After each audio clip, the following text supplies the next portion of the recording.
murakoze cyane kongera kuduha ikaze muri uyu mwanya kugira ngo tuganire ijambo ry'Imana. Nshimira cyane n'abayobozi muba mukomeje kutugirira icyizere kugira ngo tubaganirize ijambo ry'Imana. Imana nibaha umugisha, Imana nibakomeze, Imana kandi ikomeze ibashyigikire. Umwami Imana rero akomeje kuduha ihishurirwa mu buryo butandukanye.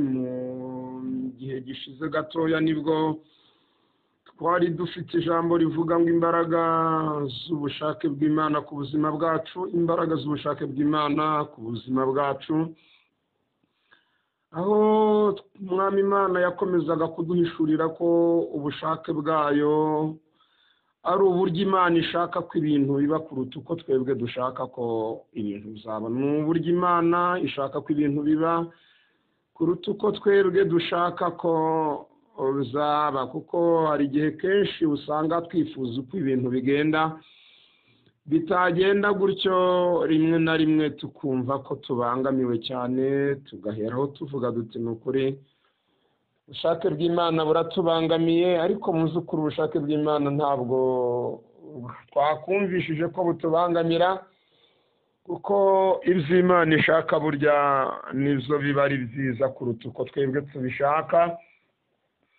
Birashoboka cyane ko umuntu ashobora gushaka ibintu abona ko ari byiza ariko byihishemo ikintu kibi cyane, byihishemo ikintu kibi, ariko nyamara iby'Imana ishaka ubona ko bimeze nabi cyangwa se bikakaye, bikaba byihishemo ikintu cyiza kizagirira umuntu umumaro. Munyemerere dusome ijambo ry'Imana rero turebe icyo umwami Imana duhaye kuri uyu munsi kubaganiriza, kubagezaho, kuko umwami Imana akomeza atugenera umunsi wose uhana n'ibyawo. Twifashisha iki gitabo cy'imigani igice cya 25 umurongo waho wa 2. 25:2 mu migani: icyubahisha Imana ni uko ikinga ibintu, ariko abami bo mu isi bubahisha no kubigenzura. Icyubahisha Imana ni uko ikinga ibintu, ariko abami bo mu isi bo bubahishwa no kubigenzura. Turihuta tujye mu rwandiko rwa mbere rwa Petero, turasoma igice cya 4 umurongo w'19 muri urwo rwandiko rwa mbere rwa Petero. Urwandiko rwa mbere rwa Petero 4:19 hari amagambo agira ati: nuko rero abababazwa nk'uko Imana ibishaka nibabitse umuremyi wo kwizerwa ubugingo bwabo bagumye bakore neza. Nuko rero abababazwa nk'uko Imana ibishaka nibabitse umuremyi wo kwizerwa ubugingo bwabo bagumye bakore neza. Imana idufashe cyane. N'aya magambo rero uyu mwanya Imana iduhaye kugira ngo tubaganirize, kandi nzi neza ko hari ahari budukure, hari n'ahandi ari butugeze. Ijambo ry'Imana riratubwiye ngo icyubahisha Imana ni uko ikinga ibintu, ariko abantu bubahishwa no kubigenzura. Hirya gato haratubwiye ngo abababazwa nk'uko Imana ibishaka nibabitse umuremyi wo kwizerwa ubugingo bwabo bagumye bakore neza. Nakuyemo ijambo rimwe ngira ngo tugarukeho, nakita umutwe w'ijambo, umutwe w'icyigisho. Ni ijambo rivuga ngo icyubahiro Imana ikesha imibabaro yacu. Icyubahiro Imana ikesha imibabaro yacu. Mu yandi magambo ni uburyo mu bizago byacu cyangwa mu mibabaro yacu Imana ibyaza umusaruro witwa icyubahiro n'amashimwe ku buzima kuri yo. Wumvishije mvuga aya magambo, mvuga iyi topic, mvuga uyu mutwe, mvuga iyi ntego, mvuga iyi sije, umuntu ashobora kugira ubwoba akavuga uti noneho karabaye. Niba bigeze ku rwego Imana igiye kubyaza umusaruro imibabaro y'abantu, karabaye turashize. Ariko ndagira mbabwire nti wagira ubwoba utabugira niho hahandi. Mu mubabaro wawe, mu mubabaro wanjye, Imana igikuramo umusaruro ukomeye cyane. Ari nayo mpamvu ntabwo dushobora gukwepa ibihe by'umubabaro muri ubu buzima. ubwo Imana yaba igiye kuzahomba cyane nayo. Nihuse mvuze nti icyubahiro Imana ikesha imibabaro yacu. Nimwe bavuze ngo imibabaro, ntitwumve imibabaro yose, ahubwo twumve ya mibabaro yaturutse mu bushake bw'Imana. Bibiliya iratubwiye ngo ni abantu bababazwa nk'uko Imana ibishaka. Niyo mpamvu nasomye iriya verisi. Ntitwumve imibabaro iyo ari yo yose, ahubwo twumve imibabaro yaturutse mu bushake bw'Imana.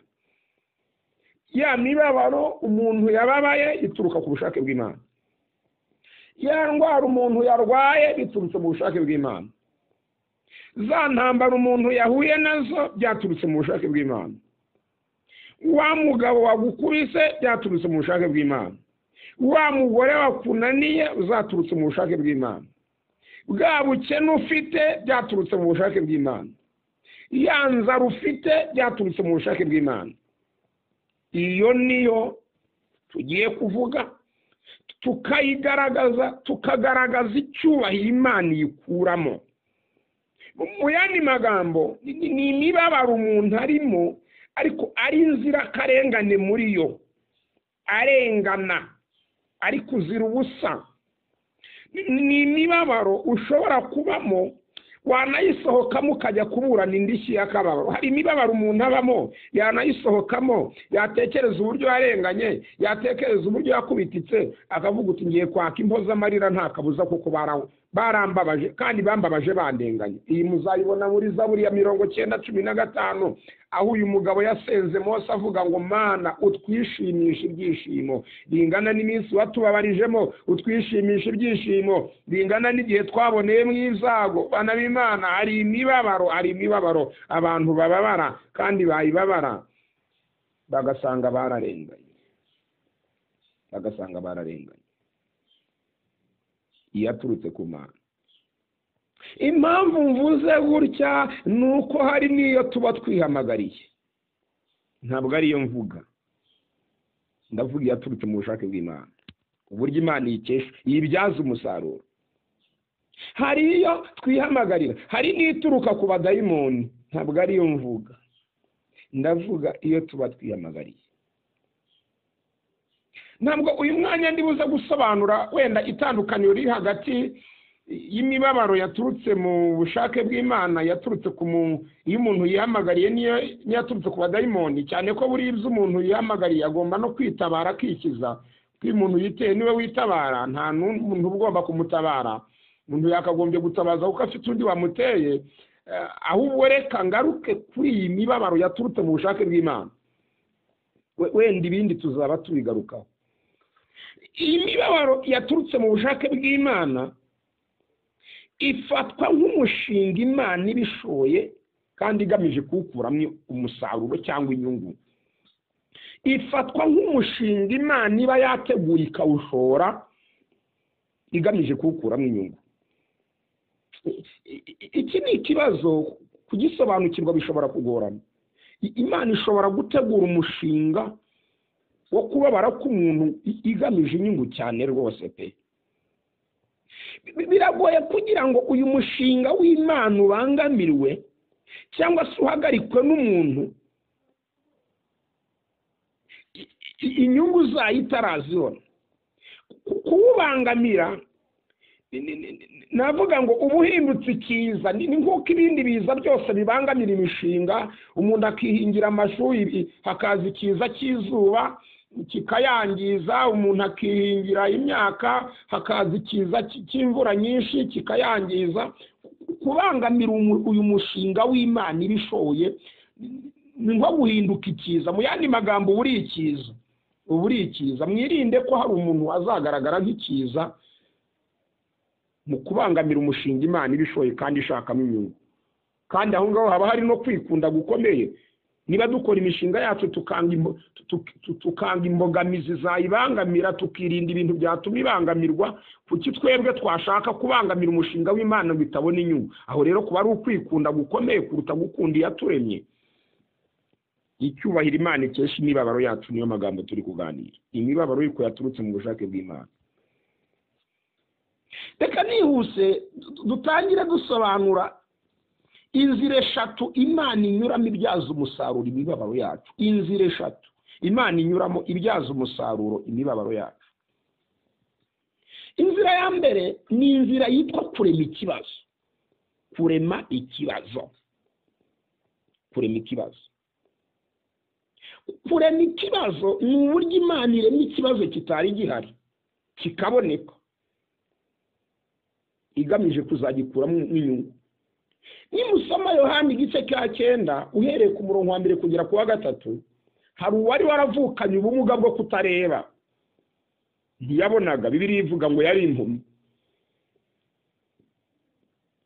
Uyu muntu abantu bifuje kumenya inkomoko y'ubuhumyi bwe, aho baheraga bavuga batari koko bishoboka bituye umuntu ko yavutse ari impumyi.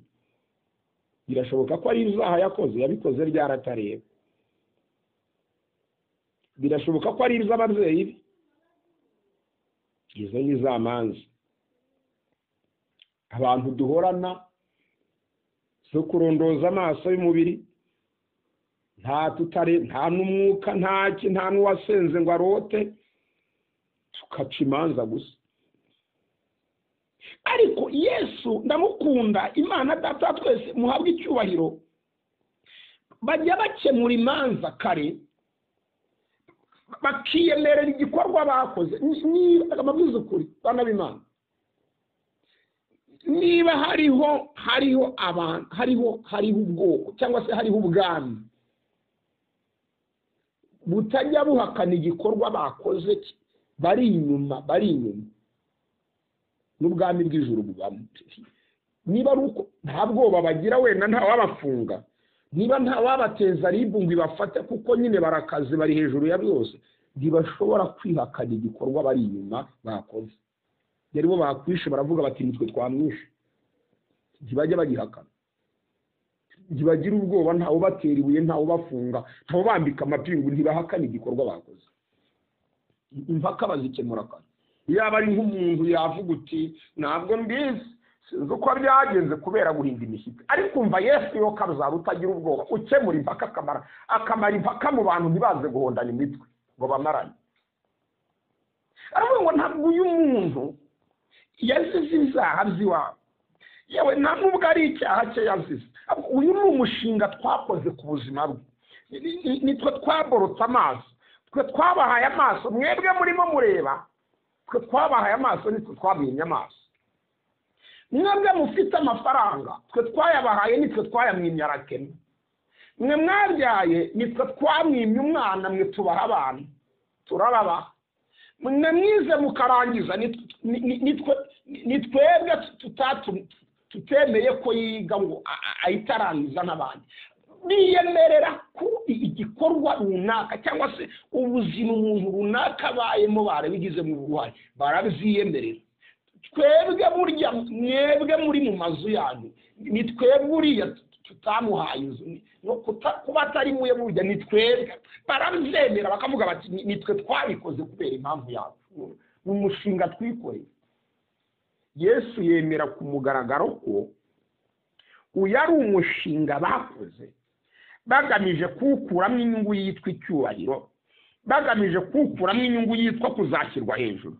Imana ishimwe cyane. Tujye dusobanukirwa burya Imana ishobora gukora umushinga ntunezeza umuntu, akazishima hirya gato Imana imaze kubona umusaruro. Kurema ikibazo. Yesu Kristo aza ku isi, hari icyifuzo cy'uko agomba kwemerwa n'abantu, bakamwemera. Kuko kumwemera yari yo nzira yo kugira ngo bamwizere, kuko ntibyari gushoboka ko bamwizera batamwemeye. Iki cyatumye akoresha imvugo abantu batekereza ko wenda irimo ubwirasi, ariko nta burimo. Wenda byakumvwa ububwirasi bwabonwa n'umuntu ureba hafi, cyangwa ariko ibitekerezo byariho bigarukira. Iki cyatumye akoresha imvugo ivuga ngo njye ndaje, niba atemezwa n'izo mvuga bazemezwa n'izo nkora. batemezwa n'izo mvuga, batizezwa n'izo mvuga, mu yandi magambo batazemera mbi kuvuga, nzajya nkora bemera, ariko intego yacu igerweho yo kunyemera bakanyizera. Ibi byatumaga rero bakora imishinga, harimo no kuba bakitsa umuntu mu mwanya bakaza kumuzura ngo bandike izina bemera. Niyo yari gahunda. Imana irema ikibazo. Inzira ya mbere. Inzira ya kabiri ni ukuremereza cya kibazo yaremye, kikaremera. Ikibazo cyari gitoya, cyatangiye kiri ku rwego rwo hasi ngo kigenda kiremera, ukundi ikibazo gitangira umuntu abona kitazagera kure, abona kizagarukira hafi, ariko kikagenda kigira imbaraga. Naho uko kiri kuremera, uko kiri kugira imbaraga, niko inyungu, niko Imana izabona mu inyungu nyinshi. Yohana 11 tuhabona inkuru z'umugabo witwa Lazaro. Uyu Lazaro yararwaye kandi yari inshuti ya Yesu, barakundanaga, bajyaga banasangira. Ahantu Yesu yariraga murumva batari inshuti, batarakundanaga koko, bari inshuti pe, bari inshuti. Bamuha amakuru baramubwira bati ariko rero umuntu ukunda ararwaye, ukunda rwose wa wundi w'inshuti yawe, umwe mukundana ararwaye. Yesu aho kugira ngo mu by'ukuri yumve ikibazo cya Lazaro, yababwiye ijambo rivuga ngo iyo ndwara si yo kumwica. Imvugo y'Imana kuyumva yumvwa n'abanyabwenge. Aravuze ngo si yo kumwica, nyamara mu mwanya yaramwishe, yaje kumwica. Bana b'Imana tugendane gato, twumvirize. Hari ubwo Yesu uvuze ngo indwara si yo kwica umuntu, mu wundi mwanya ikabira mwishe, ubwo abantu bari aho ngaho barongera kwemera ko yavuye mu ijuru. Batangira kuvuga bati mu mutekamitwe, mu kuza abeshya gusa, n'ibyo avuga ntabizi, ikimenyetso doravuze ko ari gukire none arapfuye. Hahirwa ibya Kristo bitazagusha. Abantu benshi bajya bacumurira ku bahanuzi. Umwana akakubwira ngo ubuzima burahindutse, yamara kubikubwira ukajya wajya habikutaho waruri. Ariko burya kuba ugiye habikutaho waruri ntabwo ari ikimenyetso cy'uko umuhanuzi yavangiwe. Yaba ari itangiriro ahubwo ryo kujya wagubwa neza, kuko akenshi urugamba rukomeye ruba rugiye kurangira. Iyo Imana igiye kuza habanza iterabwoba, iki mugomba kujya mukimenya. Umurimo w'Imana ukomeye wose ubanzirizwa n'ibintu bimeze nk'iterabwoba, ku rwego abantu bagira ngo baranapfuye. Muzagende hirya muri za 19 mu gitabo cyo kuva na 20, muzahabona Imana igiye kuza, abantu bari bayitegereje igiye kuza, biteguye bavuga bati turayitegereje. Kuza kw'Imana se ni iki? Mu kuza nyine gukemura ibibazo.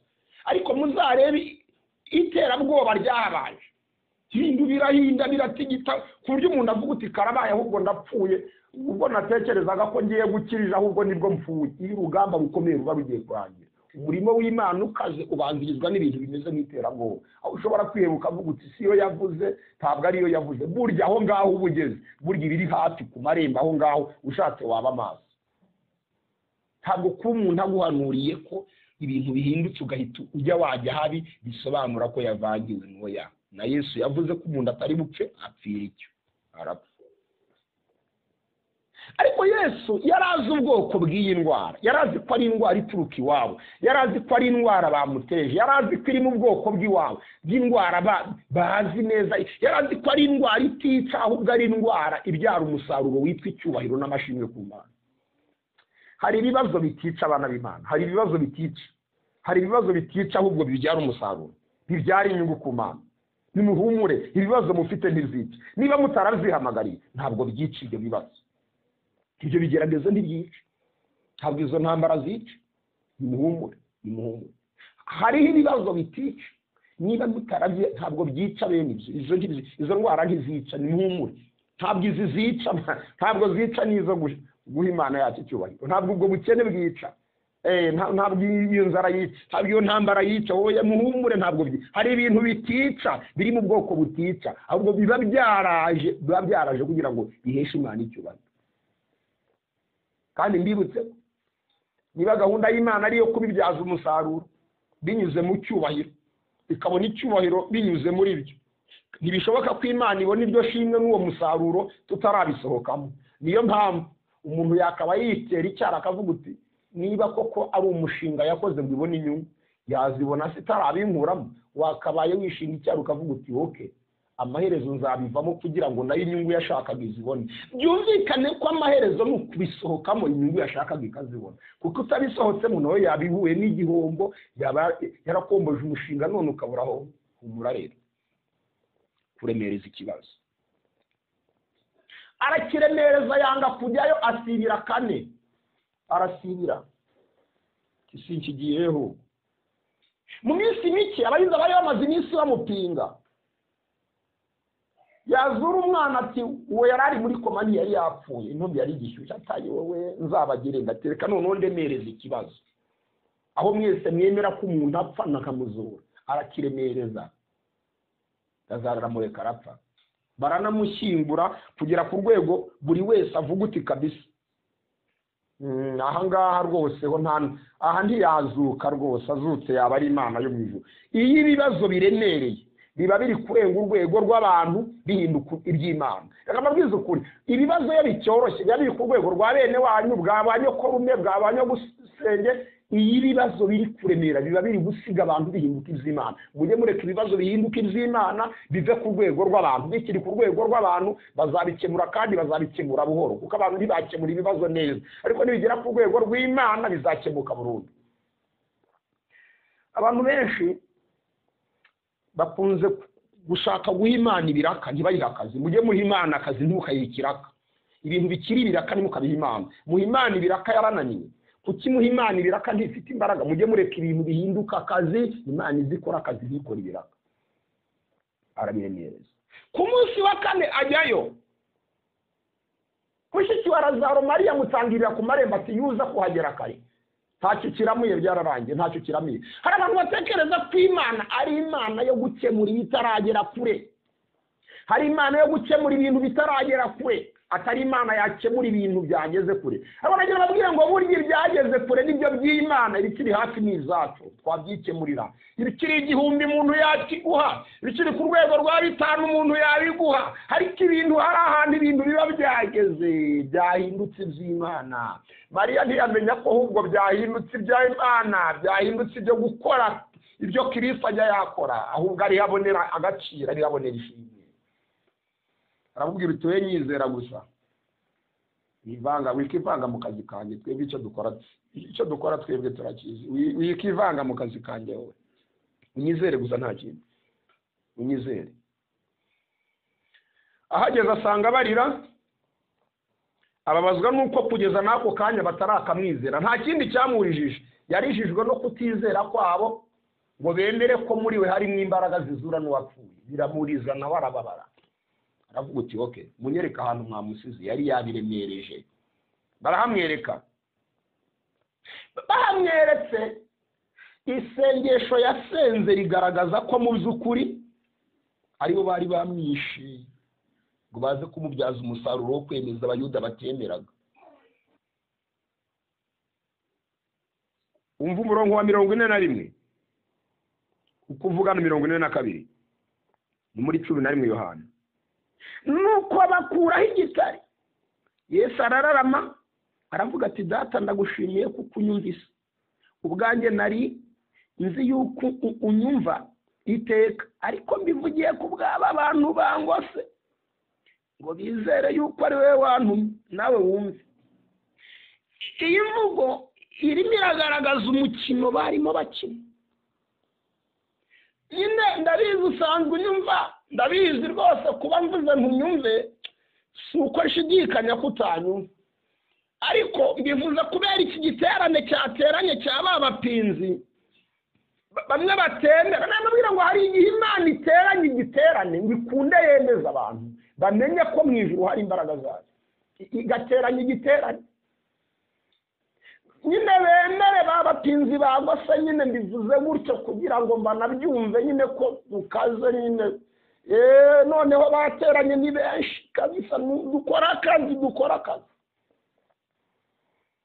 arangije abwira Lazaro arasohoka uwari warapfuye ngo arasohoka azingazinga yababwiye ngo Imana ijye ibiremereza ikabiremereza iri gushaka icyubahiro cyayo 45 ngo nuko benshi mu bayuda bari baje kwa Mariya babonye icyo akoze baramwizera nicyo Yesu yashakaga inyungu irabonetse wari ufite ikibazo niyigendera aje kwirira ijumba umusaruro wabonetse wari impumyi naho umuke yigendere icyo bashaka bakigezeho hagende mu bandi yikorera akazi ndagira ngo ubwire ngo Imana nimara kubona umusaruro wayo muri wowe izurimo zose uzabisohokamo uzasirimbuza n'uhimbaza uvuga uti ni ukuri menye neza ko icyubahisha Imana ari uko ikinga ibintu Imana twishimire cyane. Inzira ya gatatu ni uko twihisha. Iyi nzira ya gatatu mu buryo Imana igaragara mu kibazo nk'iyihisha hano yakiremereje noneho iraniheje iriheje yakiremereje noneho iraniheje ibaye nk'iyihishe igiye aho utayireba ngo gikunde kigire noneho imbaraga noneho igiye aho utayireba naho utakiyumva naho uhamagara ndiwumva kwitaba. Yesaya 5:15 Mana ya Isirayeli umukiza nukuri niwe Mana yihisha urumva Imana none higeze ku rwego igaragara nk'idahari ariko gikunda ibona icyubahiro banishi. Yobu 23 yaranditse aravuga uti ikigaragara cyo noneho igihe yankaranga pe kuko ndabona inyihishe kiranyihishe ndayishatse ndayibura hirya no hino biranze ndajya imbere nkayibura inyuma nkayibura ibumoso nkayibura mu kuboko kw'ibumoso ayikunze gukorera ndayibuze irimo iranyihisha mu kuboko kw'iburyo ngo ntayibona ariko irimo irangerageza irimo ikungerageza nimara kumbabaza nimara kungerageza akazi yiyemeje umushinga yakoze ku buzima bwanjye urangije nzavamo meze nk'izahabu nziza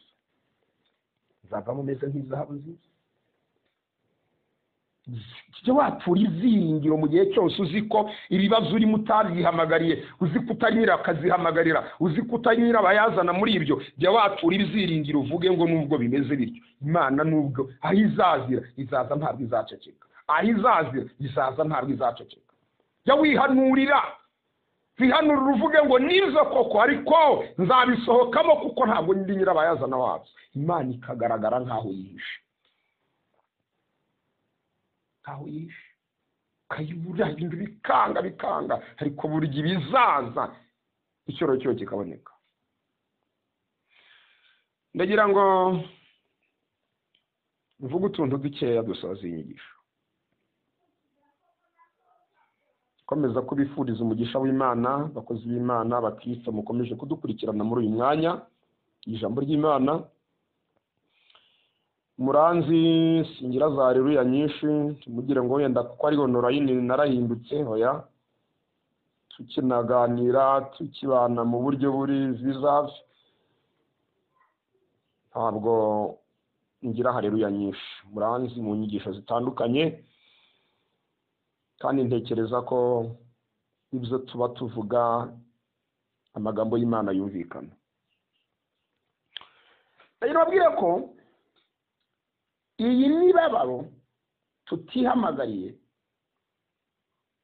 ntabwo dukwiriye kuyinurira kuko uretse no kuba Imana yibyaza umusaruro natwe ibizatwamamaza ibizadushyira hejuru ni imibabaro idutegurira gushyirwa hejuru ngo Imana ibona icyubahiro natwe duhita dushyirwa hejuru. Iyi niyo mibabaro Yesu yababaye yari inzirakarengane niyo yababaye ariko nimusoma Abafilipi 2:5 kugera hepfo ku 10 kwemera kuyinyuramo ari inzirakarengane ngo ayisohokemo ngo nicyo cyatumye Imana imuha izina risumba andi mazina yose. Ngo ni imibabaro ibanziriza gushyirwa hejuru kwacu.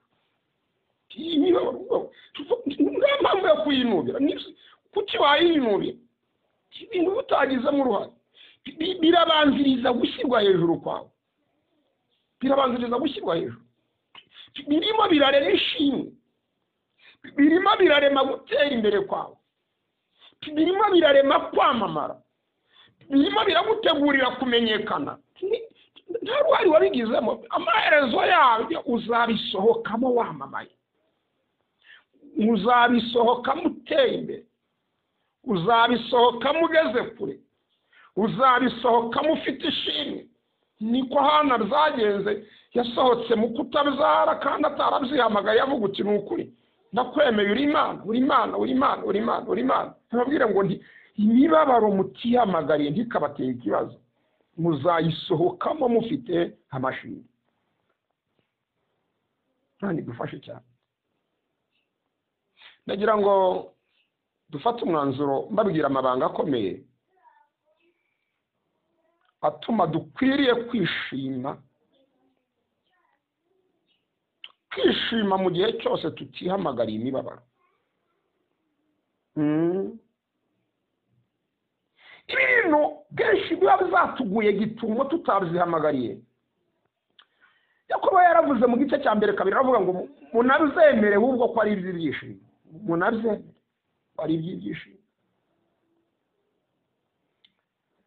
Hari ibintu bigera kuri 4 bituma tutakagombye gutinya imibabaro. Icyambere, ntabwo Imana iduha ibirengeje kwizera kwacu. Akangaka ujye ukibuka ushima Imana uvuge ngo nabizi ko itazamba umutwaro ntabasha kwikorera. Ntabwo Imana ijya irema ikibazo kirengeje kwizera kwacu. Burya uretse ko wagira intege nke zawe ku cyawe giti, ariko burya Imana ikintu yemera ko kikugeraho ibizi ko iri bukibasha. Icyo yakinguriye umuryango ikavuga ngo nkinguye amadirishya n'umuryango aruferede n'ikimugereho, burya iba yabanje kugupima ibiro. Ntabwo Imana yakwicisha imitwe, ntabwo ishaka kupfa. Nk'uko udashobora gufata umwana w'imyaka 5 umukorera ijerekani y'amazi kubw'urukundo no gushyira mu gaciro. Ntabwo Imana ari idashyira mu gaciro, ntabwo ari wowe ushyira mu gaciro kurusha Imana. Ntabwo Imana yagukoreza umutwaro utabasha kwikorera. Buri wese niho wabasha kwikorera, kireka n'ibinanirwa ubwawe. Urwandiko rwa mbere rw'Abakorinto igice cyaho c'10-13.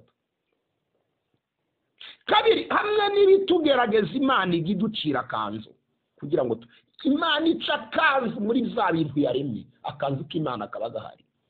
Uko byagenda kose kaba gahari. Ukabura byinshi ukabona duke, ukabura umufuka ukabona ikiro, ukabura umwenda uheze ukabona uwamake, ukabura imodoka ukabona yo gutega.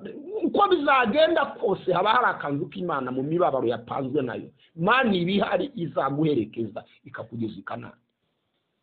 Ibintu bizateguwe nayo habamo akanzu. Gatatu, ntabwo Imana ijya ibabaza umuntu iteka. Nizo koko ntabwo imubabaza, kuko nayo imubabaje iteka yahomba, ntabwo yabona umusaruro yashakaga. Maganiyeli 3:33 ko nubwo yababaza umuntu ntabwo izamubabaza iteka. Cyo cyatumye abwira Abisirayeli avuga ngo igihe mwazengurikiye ubutayu kirahagije, ngaho ni mucyambike. Imana igitanga gucyamika. Muhumure, Imana igitanga gucyamika. Imana igitanga gucyamika. Hari ugucyamika umuntu akava mu byamubabazaga, hari ugucyamika. Ndagira nsoze mbabwira nti buri muntu wese niyisuzuma arebe niba imibabaro arimo uyu munsi yaraturutse ku bushake bw'Imana cyangwa harimo iyo yihamagariye. Nusanga harimo iyo wihamagariye, ubwira Imana ngo mbabarire. Nusanga yaraturutse mu bushake bw'Imana, nta wundi mukoro Bibiliya yaduhaye. Petero urwandiko rwa mbere 1 urwa mbere igice cya 4:19 hatubwiye ngo abababazwa nk'uko Imana ibishaka babitse umurimo wo kwizera ubugingo bwabo kumwe bakore neza. Nico Yobu yakoze. 2:7 yavuze ngo gukiranuka kwanjye ndagukomeje, umutima wanjye ntacyo uzanshisha kiriho kugeza ubwo nzapfa sinzikuro ku binyangamugayo. Imana nibaho umugisha, muhumure. Niba mutarihamagara ibibazo nimuhumure. Imana yacu ntijya ibabaza umuntu iteka. Duce bugufi dusenge. Ijambo ryawe nirizima niryera Mana, dufashe umwanya uhagije wo kuryumva. Ubabarira umuntu ubana n'ibibazo yihamagariye, wabaye nyirakazi yamagarira muri byo. Numara kumubabarira umuntu wese uri mu kibazo cyaturutse mu bushake bwawe, umuha imbaraga zo kwihangana, akurindira amenye neza ko nuza uzaza nk'Imana ntuzaceceka. turagushimiye.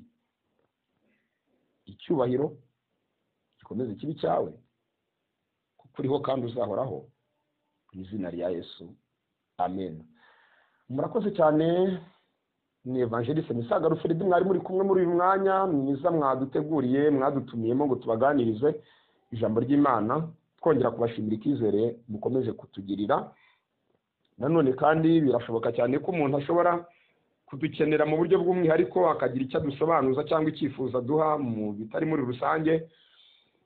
Ni 07845247, 07845247 izo kontakite ashobora kutubonaho. Ndabashimiye, Imana ibahe umugisha mwese abakozi b'Imana, abayobozi mwaturaritse ngo tuganirize abantu intama z'Imana, kandi namwe mufite umugisha, mufite inyungu mu gihe cyose muzajya mushakira intama z'Imana ubwatsi gutuma zitarwara bwaki. Imana izabibahembera biri mu nshingano zanyu.